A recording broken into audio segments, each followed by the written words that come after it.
and Google is still reminding me that I'm about to be on the air. Hello, everybody. Welcome to the Cubist. My name is Bill Corey. I am the Cubist, and it is the Monday after Geekway to the West and after the Stumptown Summit, and there is so many things that have been going on in the world of gaming over the last 3 or 4 days. So it is just a fearsome twosome tonight. It is me and Carla Kopp from Weird Giraffe Games. Hi, Carla. How are you? Hey, I'm so excited to be on. I'm glad to have you. Hello, chat room. Hello, Paul. How is everybody this fine evening? It is finally starting to behave like the weather actually wants to be a little nicer out in Wisconsin. So I have a little bit of a little bit more energy than you. It's actually kind of been like I didn't have to wear a coat and I could wear shorts for 2 days in a row, which is very strange for this time of year in this part of the country. But we're not here to talk about the weather. We're here to talk about games, and specifically games we have been playing lately. And I have done almost no gaming lately, which is super depressing. But I'm going to go first because I forgot to warn Carla that we do this at the first part of the thing. So I'm going to buy her a couple seconds, and I'm going to talk about folded space inserts. Now, I want to be really clear. There is no sponsorship, no promotional anything was provided to me by this, but I have been a fan of folded space inserts for a while. Everybody on the show knows that I like custom inserts. I like when the game storage helps put the game away, et cetera, et cetera, et cetera. And folded space has been my go-to because A, they're cheap, B, they're pretty effective, and C, they don't add a lot of weight to the box, which is kind of rad. So I just got my fulfillment from their third Kickstarter campaign and put together 2 of them over the span of the weekend. So that's the closest to gaming I've gotten, is sitting down with a paintbrush and some tacky glue and building foam core inserts. And I have to say that the 2 inserts that I got, so I got one for Pulsar 2849 and I got one for Clans of Caledonia, because those are the 2 games that I owned that I felt like I was least satisfied with what they looked like in the box. Carla, are you a custom insert person in general? I am not. I've never gotten a custom insert ever. Okay. Well, then I am a man alone here, but that's all right. I'm not scared. The Pulsar 2849 one. So for anybody that's played Pulsar 2849 from Czech Games Editions, you'll know that all of the pieces, all the board sections in the game are curved. Like the board is a folding circle, and all the other board sections are the same arc, I guess, size as like the inside radius. Hang on, I can do this. The inside radius of the board sections is the same as the outside of the main board, so that way you can sort of put everything around the board and make this one big like sprawling circle across your table. But it turns out that trying to fit all that crap back into a square box in an efficient way is a pain in the butt, because nothing wants to stack nicely and everything is weird sizes. It's just kind of dumb. So I was hoping the insert would help a lot, and the short answer is it helps some. Still not perfect, but I don't know. It's fine. It's better than a million baggies, I guess. So then I went on to the Clans of Caledonia one. And if any of you that have ever played or seen Clans of Caledonia, have you seen it, Carla? It's a very small box. It's a very thin box. It's maybe, I don't know, 1.5 inches, 2 inches thick. And it's, I don't know, like a small Euro box. It's smaller than like the Alea Big Box series boxes, to give you an idea. But there's a lot of stuff packed in there. And it occurred to me after I bought it that a foam core insert for a game that comes in that small of a box is not a great plan, because the foam core takes up so much space compared to wood.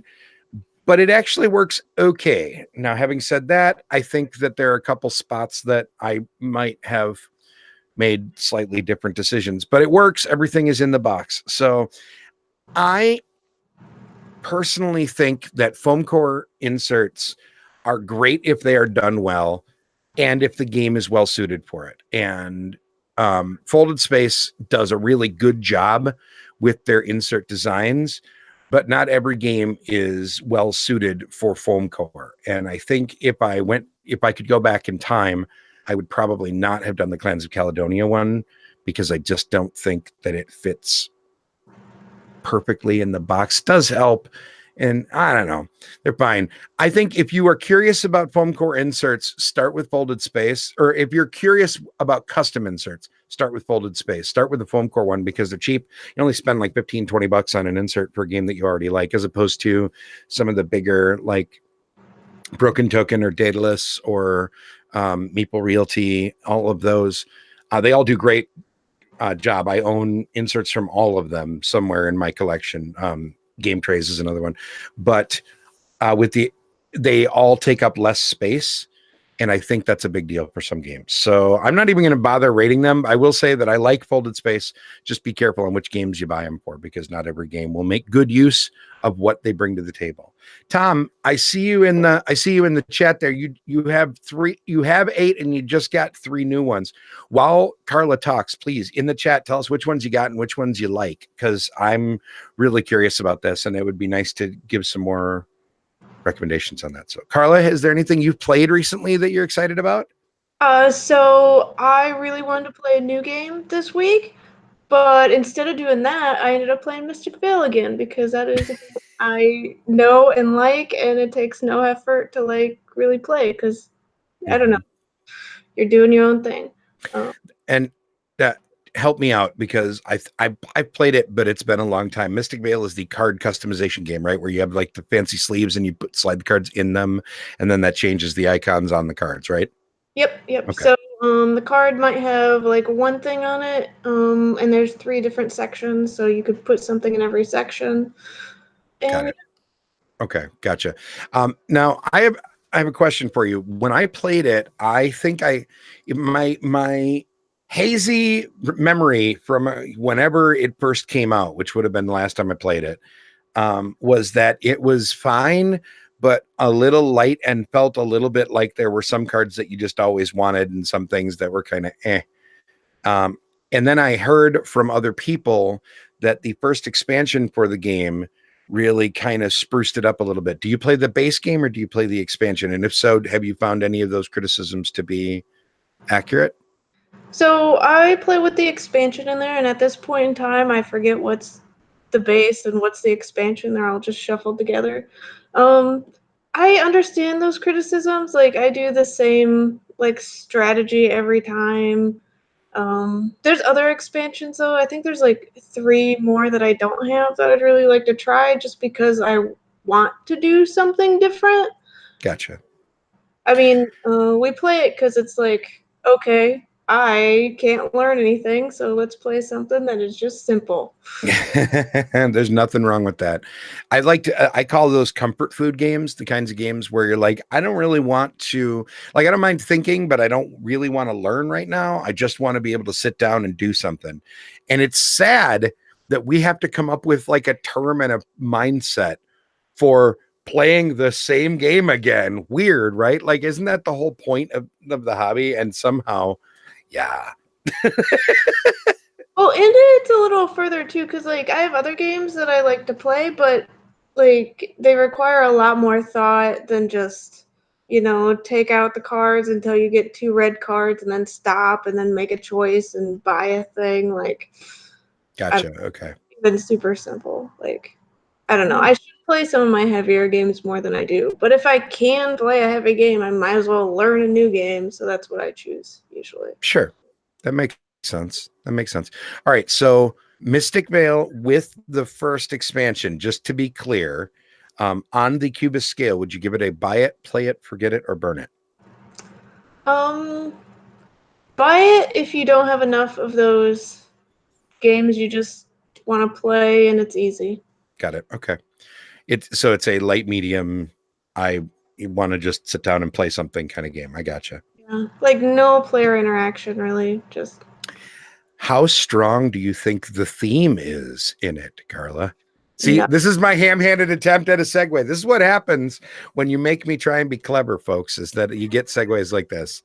I would say it has like no theme. It's like some fantasy theme. Like I actually like opened the rule book and I was like, oh, there's a story here, and then I went right to like the setup stuff. So I just completely flipped it over. Like Mystic Vale is fantasy things. There's Sure. fails, I don't know. It doesn't get me I'm not excited about it. It's a thing. Okay. And we'll and I find that interesting because as tonight's theme, I don't know, shows don't have themes, shows have topics, games have themes. The tonight's theme is to theme or not to theme. Sorry, I just felt like I needed to say it a few more times. Basically, we wanted to talk, and it's sad because Kimberly isn't able to join us tonight, and I was really hoping that she would be able to make it for this particular episode because she is the one that inspired this idea in the first place. She's mentioned on the show numerous times that she doesn't really care about theme in games basically at all. Like to her, the theme is mostly meaningless. Are the mechanics interesting? And I find that fascinating because to me, I feel like my microphone is being a dick today. Sorry about that. There we go. Um, to me, theme is super important because otherwise I sometimes struggle trying to understand why the mechanics go together the way that they do. And so you're talking, and the reason I say this is so fascinating is because for those of you that are not aware and are not addicted to boardgamegeek.com, Carla has just been nominated as Geek of the Week number 708 as of this morning. And one of the things in the thread of comments, so first off, congratulations, Carla. Yeah. And secondly, you describe yourself in here as a theme first designer. So I love the idea, and I don't want you to feel like this isn't a gotcha moment, but I love this idea that a theme first designer chose to play a game where the theme means absolutely nothing because it's the comfort food. So now I'm really curious, how important is theme to you? Because I feel like it can go either way with you at this point, right? Well, yeah, I guess based on that choice of a game like Mystic Vale to play, I actually had all these games I wanted to play, and my partner was like, "Nope, don't want to play that, don't want to play that," and we went down the list, and I was like, "Fine, what about Mystic Vale?" And he's like, "Okay," and so that was part of it, is that I don't get to choose the games I play all the time. Sure, sure. But it's another facet of games. If we had played something with a theme that was more enjoyable, it would have been more than just, oh, I'm flipping cards, um, that. It's like having a game with good art. Mm-hmm. Games don't have to have good art, but if they do, I like them better. Sure, sure. And it's, I find this conversation and this topic particularly interesting on a personal level, just as me, because like I said, I think theme is very important because it helps me understand things. But I also think that 5 games in, when I'm playing the same game, the theme sort of fades into the background. I think theme is more important for me for the learning process, not necessarily for the actual. Like, I'll give you a great example. We're going to focus on Carla. Carla, there you go. Put on your nicest smile for a hot second, and then lean to your left. There you go. Oh, no. Nope, other way. There you go. Okay. All right. So right where her head used to be is cytosis. And the reason that I'm bringing this up is because we talked about this on the pre-show. There you go. I'm done focusing for a second. I was going to point out cytosis. I learned sometime last year, I think, and it is a surprisingly good game. And I don't think I would have been able. I think I accidentally learned stuff about how blood cells work because I played that game and because the theme is so tightly interwound in the mechanics and it's all like legit, right? Like I was taught the game by a biology teacher who was very excited that she was going to get to teach me this game because the mechanics were correct. And she loved the idea that it was actually right. Like what was happening made actual sense. And I think that's a really big deal, like for her, but that's sort of the other side of it. It's all very, I don't know. I feel a little bit conflicted about this. So I'm going to pass it off to you. What part of the game experience do you think theme is important and what part do you think it is not, as a designer and publisher and whatever? Carla, where do you think that line is? I agree with you about learning, but also it's super helpful with teaching. So I teach a lot of games to people because I host like a local board game night and people come in and they haven't played a game before. And so I have like thematic games to hopefully like get them to be able to like actually play the game and play it right. And I'm one of those people that teach and like every turn I have to like say the thing that will make them remember. For instance, I was teaching Cold Water Crown, and this is a kind of worker placement thing where you put out a worker and then you pull back a worker, and I'm like, okay, you're gonna cast the worker and then you're gonna reel it in. Okay, nice. and and like I guess like that's the amount of theme that there is, like you're catching fish and stuff, but like if you can like have something where like especially with that where like I use my hand, like cast it and reel it, and then it's become so much easier to teach. Like Hmm. reference cards for every game would be fantastic. That would make me so happy. But some publishers are like, no reference cards. And I'm like, oh, but how am I supposed to teach this? And I guess I make awkward hand motions and then people understand. I That's mean, what you to be do. to be fair, awkward hand motions make everything slightly more entertaining than they would normally. But I get your point. I what was the game that I was just playing where they give you two? It's like a 5-player game, but they give you two. What was it? Is it Unfair? I believe it is. It's Unfair from Cool Mini or Not. They give you 2-player aids for a 4 or 5-player game, and it's like what?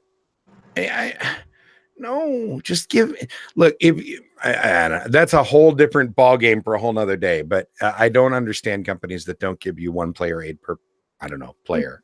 Just not either that, or just don't give any at all and say, "Hey, go photocopy this last page of the rule book." Like that, I can even get it. I can even get behind that, right? Like if you're not going to put them in there, that's fine. Just be like, "Look, put everything on the back page. We can just photocopy it and call it a day." So, all right, look, we're off the rails already with Bill ranting about stuff. No, it's my fault. It's my fault. I agree that I end up being the game teacher fairly often as well, and having the game be pretty tightly tied to the theme that it's trying to represent is a pretty big deal because it makes it so that way. And I guess that's probably what I meant when I said it makes it easier to learn. I guess I really meant it makes it easier to teach so that way they can learn it. Because I, and I don't mean that from a they little people kind of thing. I just, it's easier to teach when you have some reason why this gear interacts with this gear inside the thing. Carla, why do you said that you are a theme first designer though? And you said that I believe because of the what was it? It was your hang on, I'm going to quote you here.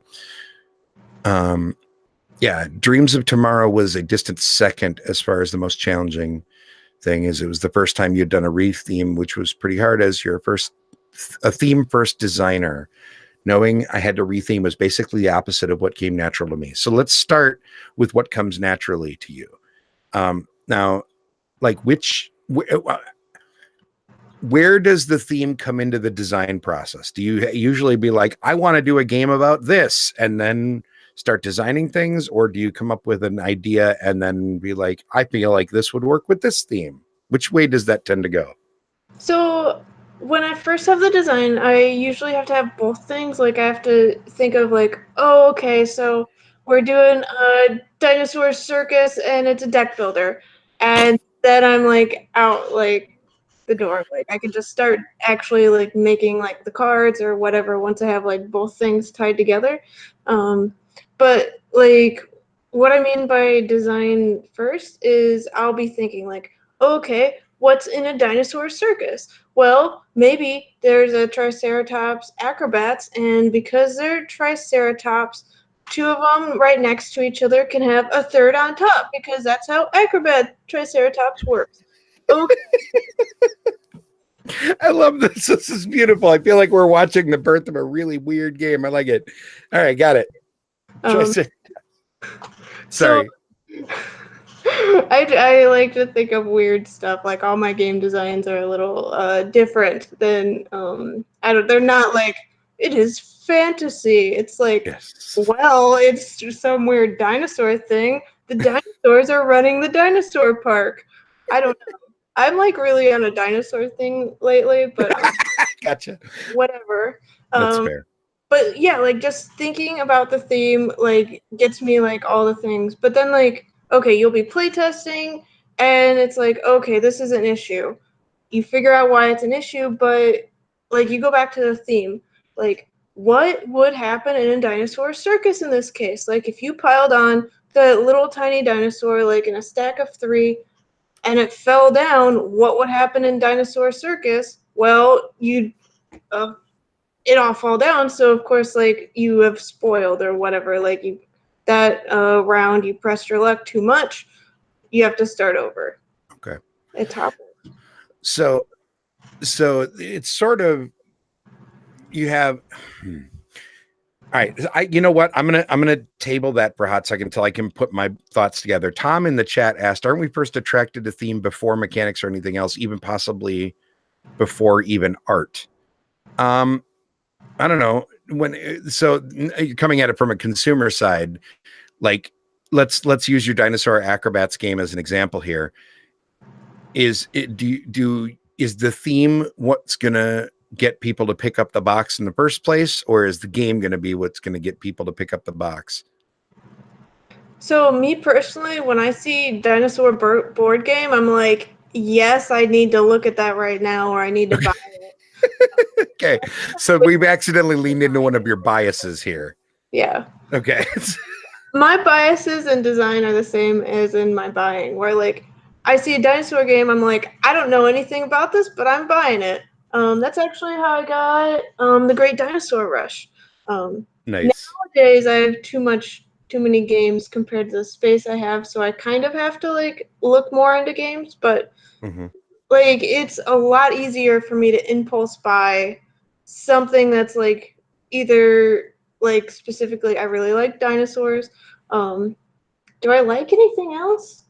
I mean, That isn't dinosaurs. but like You if like it's Mars. a different theme, yes, I like Mars.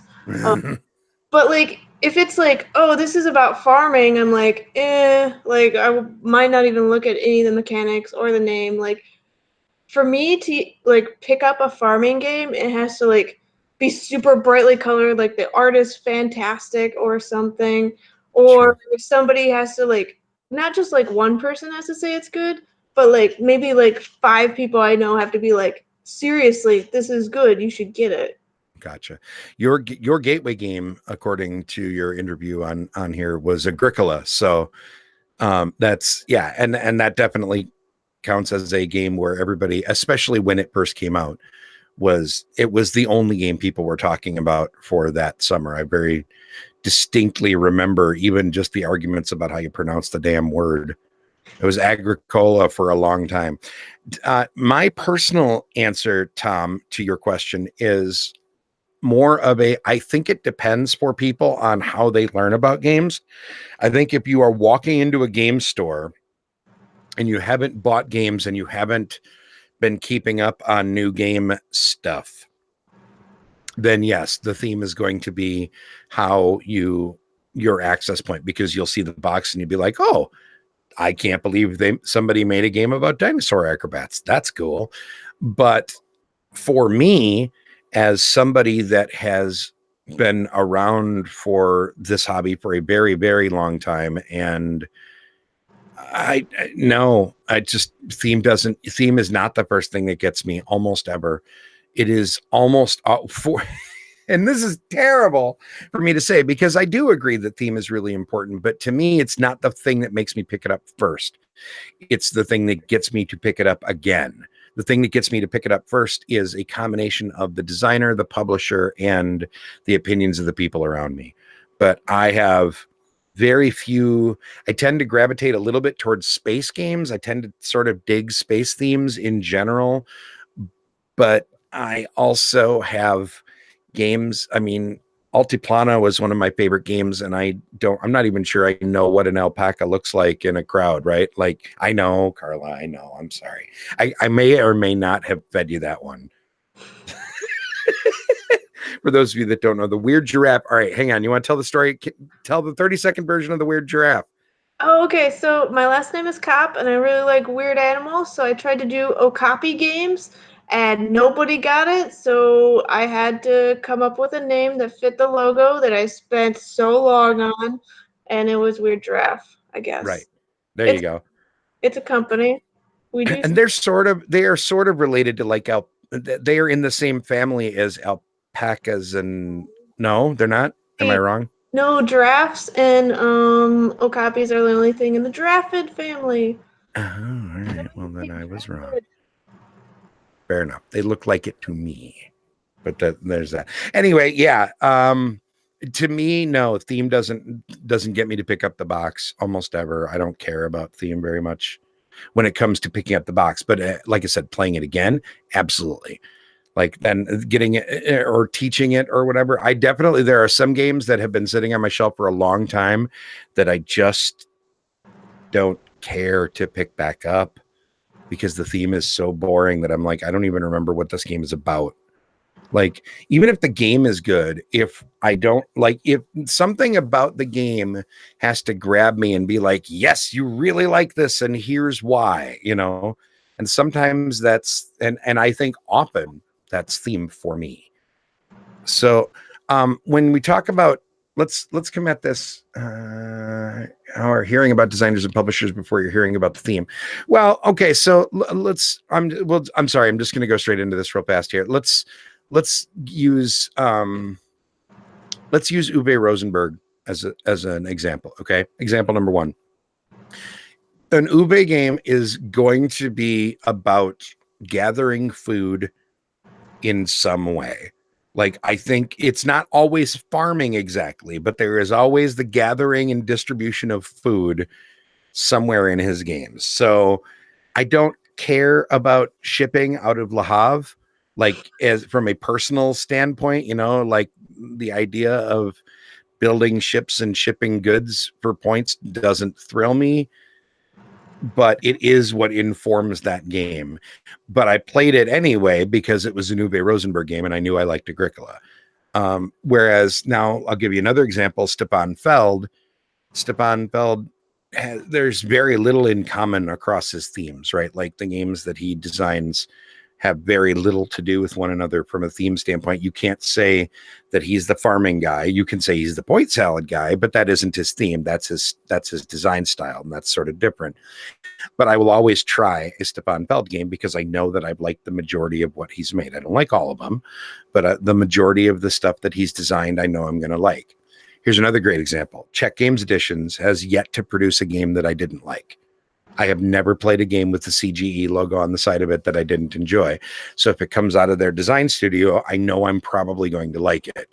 And two of my top 20 games of the, period. And the two of the games that I have said were my favorite game of the year over the last 5 were both Czech Games Editions. Alchemists and Pulsar 2849 are both truly excellent games. They aren't designed by the same person, but they come out from the same publisher, so I know they're going to be good. Do you have any criteria similar to that, Carla, that you find informs your decision making just as much or maybe even more than themes? So I have a lot of friends in the industry, and if I know that they designed a game or they're publishing a game, I'm a lot more likely to get that game. Sure. Like, I mean, well, it's kind of different. Like, okay, you can meet the person, but like playing their game, like, kind of gives you like an insight into who they are a little. So I really enjoy that. Like I make all these friends, and then I'm like, I want to know more about you. So I'm just going to like in the privacy of my home, I guess. Game, and then next time I see you, like I'll have this insight, or I don't know. So yeah, but that's actually really hard because like once you start talking to people, like there's all these designers and all these publishers, and there's no way to actually get all the games. Yeah. Yeah, I think that's a Cubist bingo square is complaining about how there are too many games to be able to play all of them somewhere along the way. Um, I 100% agree. Like here, I'll give you a great example. Travis Hill is a longtime friend of the show, and I can pretty much guarantee that it will be a struggle for me to get reunification to the table. But I also backed it without a moment's hesitation because it's Travis. And I love Travis, and I think he's a good dude, and I think he's a smart designer, and I think he deserves to be supported. So yes, I threw him $10 for a game that I'm probably never going to play. Well, not never going to play. It's going to be hard for me to get that game to the table, specifically because of what it is. Hello, Germany. How are you? Thank you for representing your country so well, Nathan, in the chat. I appreciate that. The other thing, though, that I will say is that I think that, I have been saying this for a long time. I view board games themselves as art. And I think that we have always thought of getting to know an artist by their art. And I think it's the exact same way when it comes to game design. I think that when you, I 100% agree that it feels like you get to know the person and what sort of a gamer they are. So I didn't complain. Tom, all right, listen up. We always tell the chat room that they get to be part of the conversation here. But I did not complain about the number of games published. I observed that there are too many games maybe not too many games. There is a plethora of games. And I merely observed that I, as one human being, cannot possibly, I don't know, whatever, fine, drink, I don't care. We're going to have a Cubist. You know what? You wait. The next After Dark, we're going to play the Cubist drinking game, and it's going to be terrible. We'll make the hosts do it. So, all right, Jason in the chat, theme and designer 50-50 with your decisions. Okay. So you're kind of a split decision here. I get it. That's really cool. I like that. What about how important is preserving theme when it comes to developing a game, Carla? Like when you're trying to get this game, which is cool, and turn it into something that you can publish. How important is it to try and hang on to that theme? So is this more asking like retheming it or like making sure it's really thematic? So let's say, for instance, that we're going to do your Dinosaur Acrobat game, and we realize that the way that the Triceratops have been balanced elsewhere, they're not going to stack particularly well because their pointy little horns are going to stick into the feet of the ones on top of them. And so this is a bad idea. But you built so much else around this because you were hooked on this idea. When is it okay to let the theme override mechanics? Is it ever okay for the theme to override the mechanics or the gameplay? I would say if you don't know which one to do, go with the intuitive thing. Like, just put it in front of somebody, don't tell them how the thing needs to get done. And, like, what does that person intuitively think that, like, do they think that you could do, like, a pyramid of Triceratops, or do they not think that? And do that with a couple of people. Like, because if something is intuitive, when people are like in their houses, like learning the game, they will do the intuitive thing. And if that is how the rules work, fantastic. If it's not, people are going to hate the game. Okay, so it comes from more of a blind playtest, or not blind playtesting, but from the playtesting part of it, where if your playtesters find that something is intuitive, then you leave it. If it ain't broke, don't fix it. But if they don't, then you have to tweak it. Okay. Like a great example, back when I thought I was going to be a game designer, I designed a game called Christmas Chaos, and I'll just talk about it on the show. I don't care. Steal this idea if you want, folks, because I'm probably never going to do it. Hello, kitty. He's like, hello, look, here is me. Hang on, we should focus on that instead of me because nobody wants to look at my mud. Where's your cute kitty? There you are. There you are.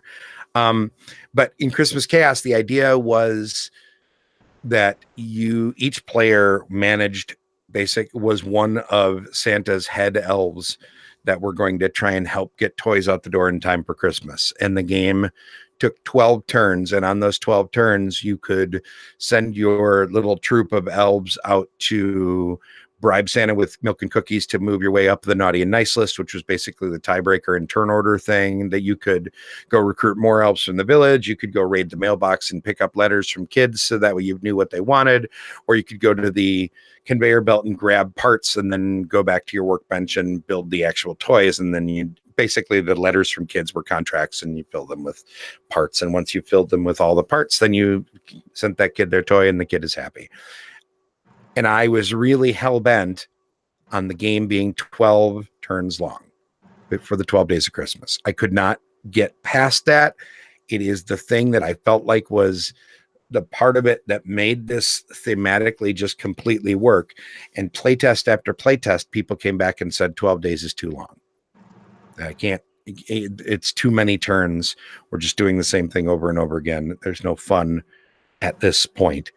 And it broke my heart because I was like, but it has to be the 12 days of Christmas. I can't not have it be the 12 days of Christmas.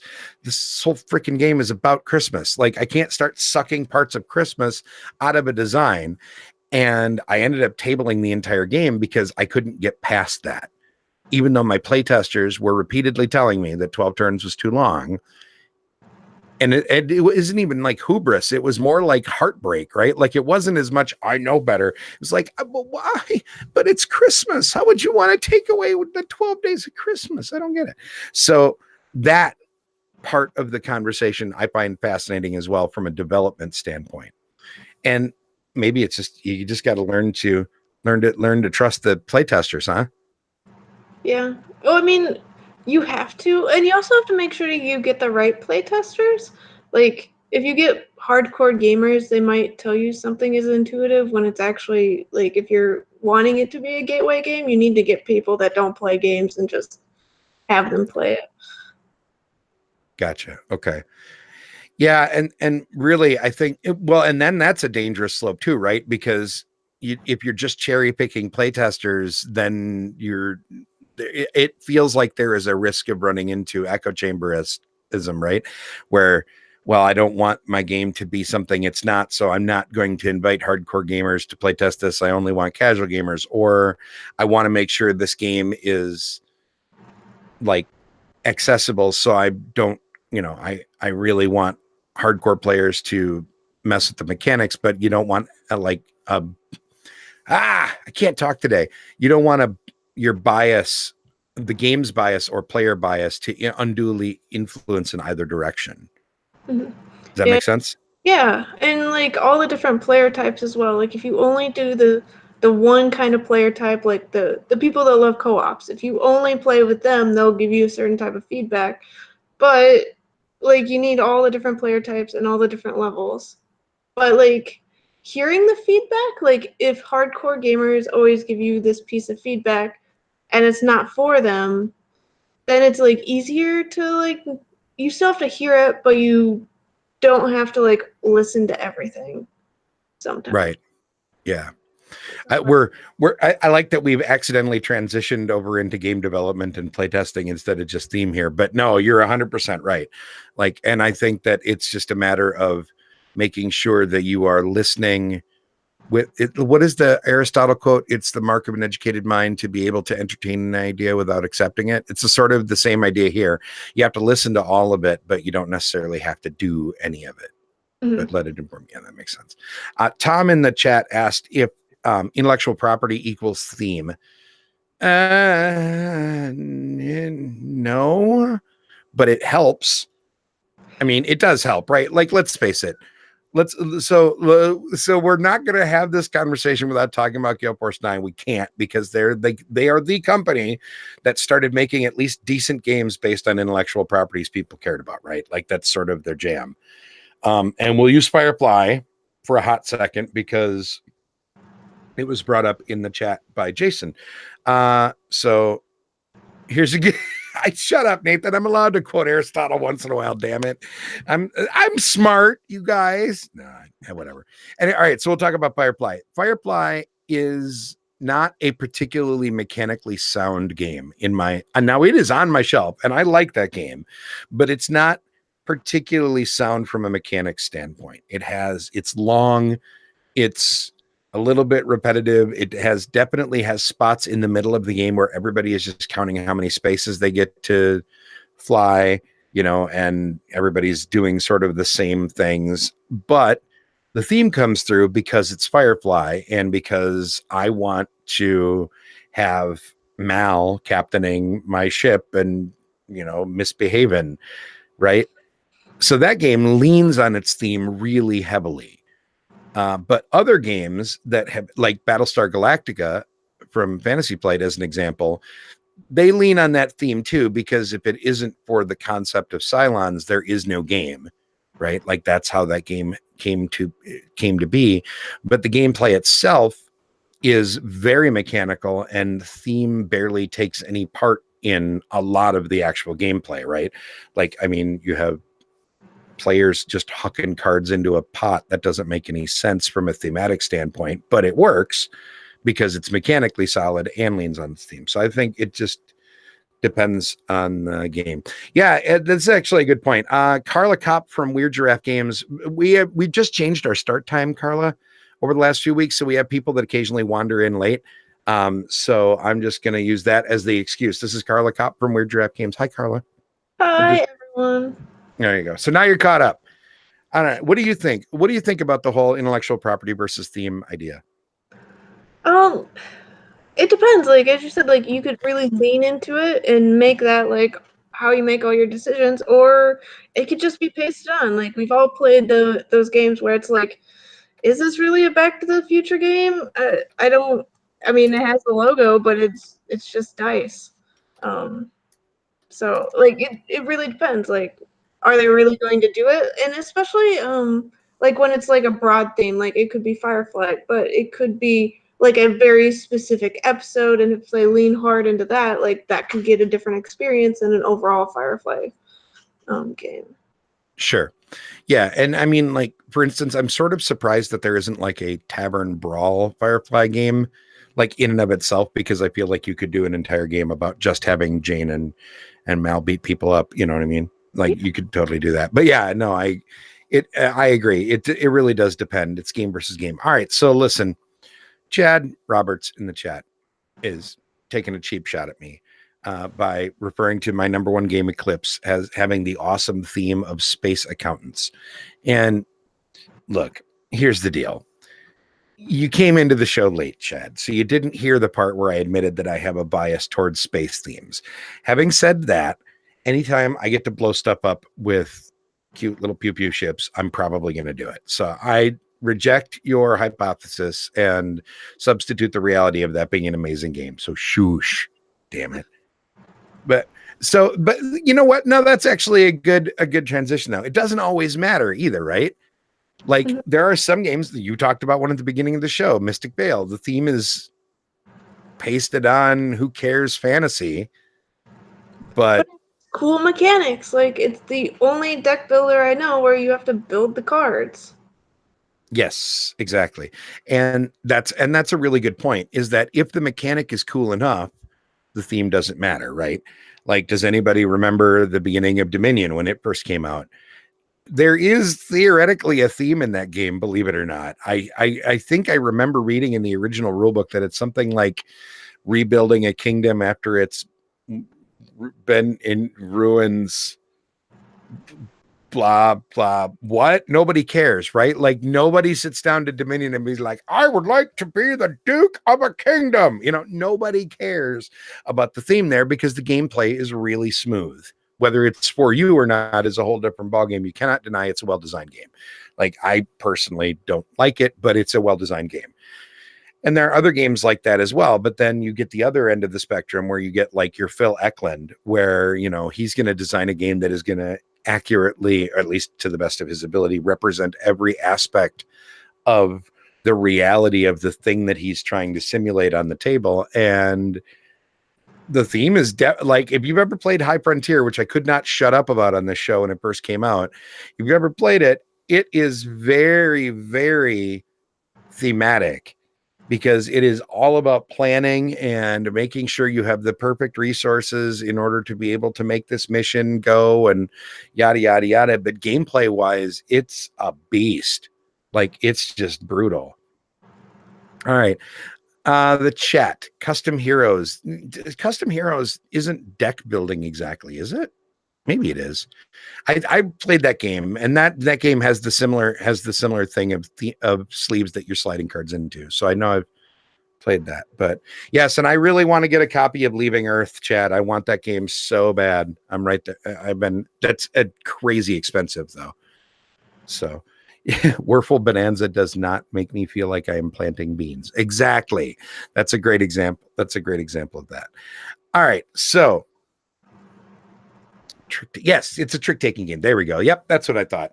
That sounds right. That sounds right. Okay, so let's kind of backpedal a little bit. Are there themes that we shouldn't or should use more often? Like, I don't want, I'm not going to try and turn this into a political thing. Like, I don't mean it in that way. So don't everybody get all worried, because that's not where I'm headed with this conversation. But we'll use Tom Vassel's catchphrase of trading in the Mediterranean as a launching point. Okay. He could go the rest of his life without seeing another trading in the Mediterranean game. I understand his dilemma. I don't know that I care as much as he does, or as at least he has marketed himself to care, whatever. But that's a great example of a theme that has probably been overdone. A lot of people have complained about zombies as well. What do you think, Carla? Are there themes that you would like to see go away?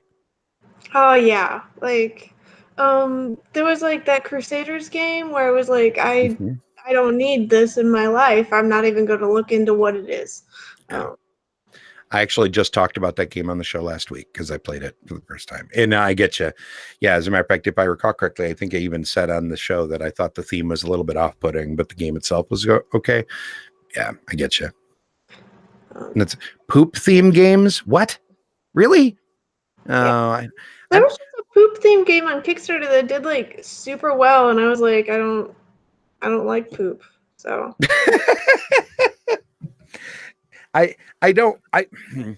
So I mean, is this just the next logical progression of the shock value game design theory, right? Like, it's Cards Against Humanity turns into, all of its spin-offs turns into intentionally making games that are, I don't know about offensive, but at least kind of stupid. Like, is that a counterculture thing?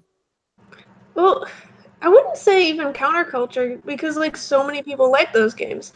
Like, is that even more mainstream than mainstream? I don't know.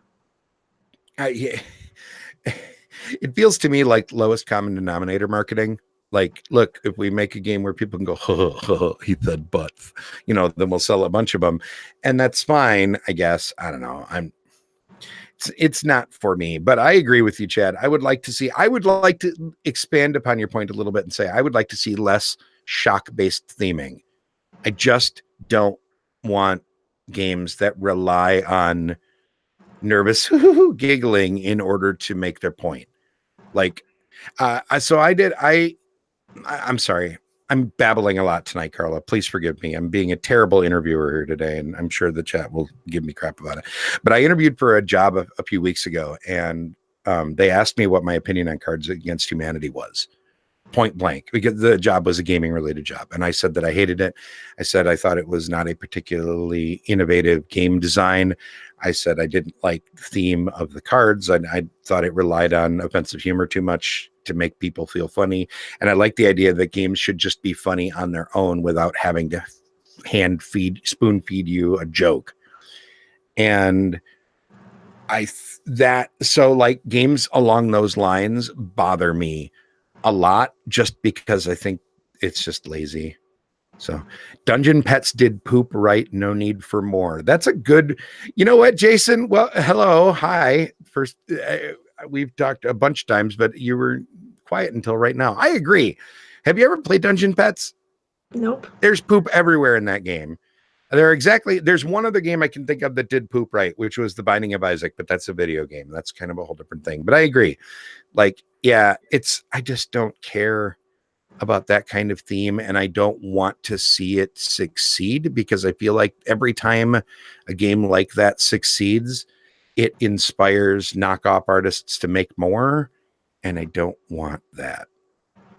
Well, Ever. usually those don't succeed, so at least there's that. Like, how many of those like games where it's like Cards Against Humanity, where it's like black and white text and white cards with black text that just like utterly fail? Like, there's so Yeah, that's fair. But I mean, even beyond that, just the shock theming stuff, whether it's just Cards Against Humanity or not. Like, every time we get one of those games where it just feels like it's just irony for the sake of irony, It just makes me a little bit more sad. But that's because irony in general makes me sad. It's kind of not how my brain works. Very Mhm. cool. All right. So we've talked about themes we don't want to see. What about themes that we do want to see? Different stuff, like just different. Like I don't want farming or trading. Like maybe it is farming, but it is a different farming. Like it is farming in space, and there are all these weird space vegetables or something like that. Like that would make me so much more interested than straight up farming.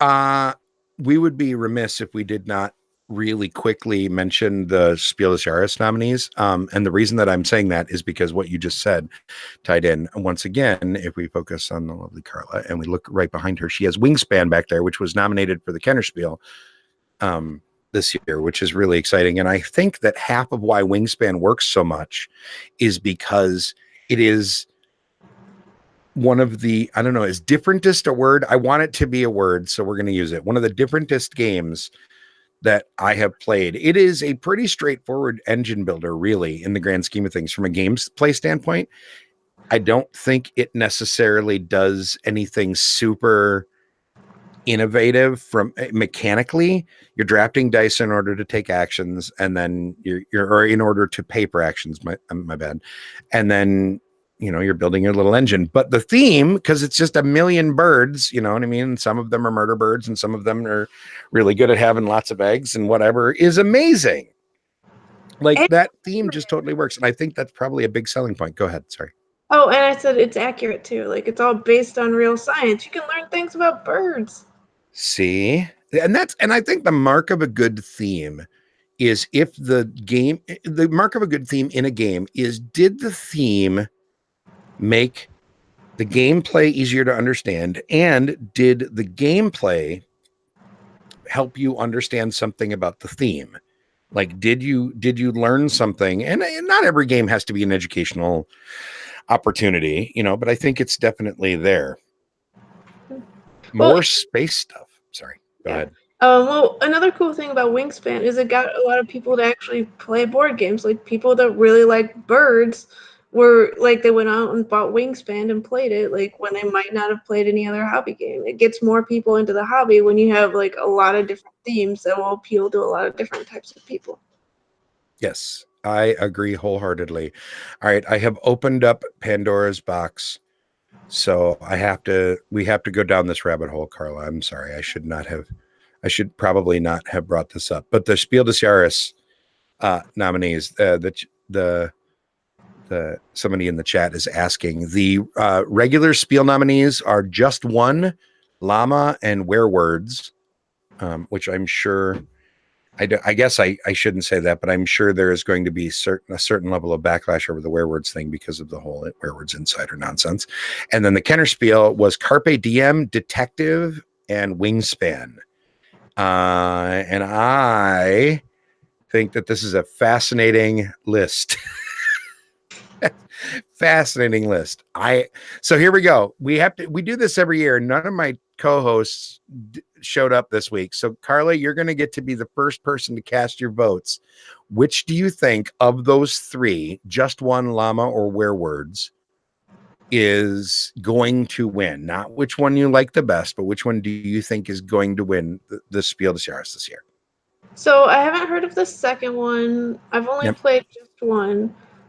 But just one is really great because like you explain it, you write down just one word. Okay, Yep. we got it. We essentially know how the game plays. But also you can play so many people. Like if you put two of them together, you can play 14 people. Yep. It's just so Absolutely. easy and great. So I would go with that. Um, Yeah, I think that both of them, both Just One. I'm in the same boat as you. I haven't played Llama either. It's a Reiner Knizia game from Amigo. I don't know anything about it, but I have played the other two. I own both of them, and I would say that Just One is probably the better game. Even though I really like Werewords, I really like Werewords. Those are my two games that I take for larger groups, or if I know I'm going to be playing with like those two games automatically end up in my bag every time. So, as far as the Kennerspiel games, Carpe Diem, Detective, or Wingspan, do you have an opinion there? I do not. Like, even though I do own Wingspan, I've not played it. I just Oh, got it. Yeah, I know. I got oh, it like 2 days ago. Um, okay, but I haven't played any of them. So, gotcha. I have played. I own Detective. I have played Wingspan, and I have not played Carpe Diem. And I really wish Brandon was here on the show because I know he's played it a lot and he really liked it. Of the three, I think Wingspan will win. Is my humble opinion. That's my prediction. So my predictions are just one and Wingspan are going to be my predictions for the prize winners. Having said that, I wish Detective would. I hope it does really well. I even kind of hope it wins, but I think their website has issues and it is not super intuitive on how to use it, and I think that will hurt them. That's my theory. So the recommendations, by the way, the other recommended games for these: Belrati, Dizzle, Imhotep, The Duel, Kraskaka, Reef, and Sherlock are the recommendations for the regular one. And Architects of the West Kingdom, Lowlands, Newton, and Paper Tales are the recommendations for the Kennerspiel level. And then the kids' games, I don't know anything about, and those are always just sort of a random guess based on what the box looks like. So I'm not even going to bother this year. But there you go. There you go. And we will probably we'll probably talk about Spiel next week again once all the co-hosts are back and they're all not tired from Geekway and cuddling babies and crap like that, I'm sure. So, but write me down. You've got my predictions, and I'll bet you none of the co-hosts watch next week or watch this week's, so they won't know what I predicted anyway. I can't even influence them. So we have gone almost an entire hour, Carla, without a cheap plug. And I tried like twice to feed you questions that I thought you would be like, so, like, for instance, a unique theme of like my new Kickstarter game that is currently on Kickstarter right now called Big Easy Busking. And then you were such a good guest that you did. Oh, there it is. I There it do. is. But, like, I could talk about other games. I don't always have to talk about ones I like and have on Kickstarter right now. I know. But we always want to see good people get promo time for stuff that they are making. And I think this game looks really fascinating. So if you like games that have a unique theme, listen to Carla and she will tell you about this one really fast, Carla. So, Big Easy Busking, it plays 1 to 5 players in about 45 minutes, and you are street musicians in New Orleans trying to get the most tips. A really cool part about this game is that it's area control, but it's a two-step area control because songs take time to play. So you get to start your song on one turn and you finish it on the next turn, which means that you get to see where everyone is playing to the crowd, but you don't know if they're going to put in all their energy to really woo over the crowd or if they're just going to put in the minimum amount and then go to another crowd. So, Very cool. I love the theme. I love the look of the components on the Kickstarter page. I'm kind of geeked about this one. This is really cool. yes. And if you've ever been to New Orleans, all the artwork and stuff in the game is all based on New Orleans art, which is super colorful and bright because that's really New Orleans. It's a really unique place. I think I'm having never played the game, obviously, I am instantly attracted to how pretty the box is, which is funny, right? Because we just talked a half an hour ago about how I don't normally notice that sort of thing because I don't typically walk into a game store and just buy games. But this is going to be one of those games that's going to grab eyes as soon as it hits the table, especially the deluxe edition. Those sleeves are really slick. This Mhm. is Adrienne Izell did a lot of the graphic design in this, yes? Yep, she did. Yep. See, also a friend of the show. So there you go. That's another way to support awesome people. So if you go to Kickstarter, you can search for Big Easy Busking or Weird Giraffe Games, and it'll both come up. They are teetering on the edge of getting this thing funded. Go help them out. Yes, we're only a couple backers from funding, so it could happen tonight with your It, help. it Maybe. would that would be lovely. You guys know that we have to do a cheap plug, so thanks for putting up with that. I appreciate it. Carla, I love having you on the show. Thank you so much for reaching out and agreeing to be part of this tonight.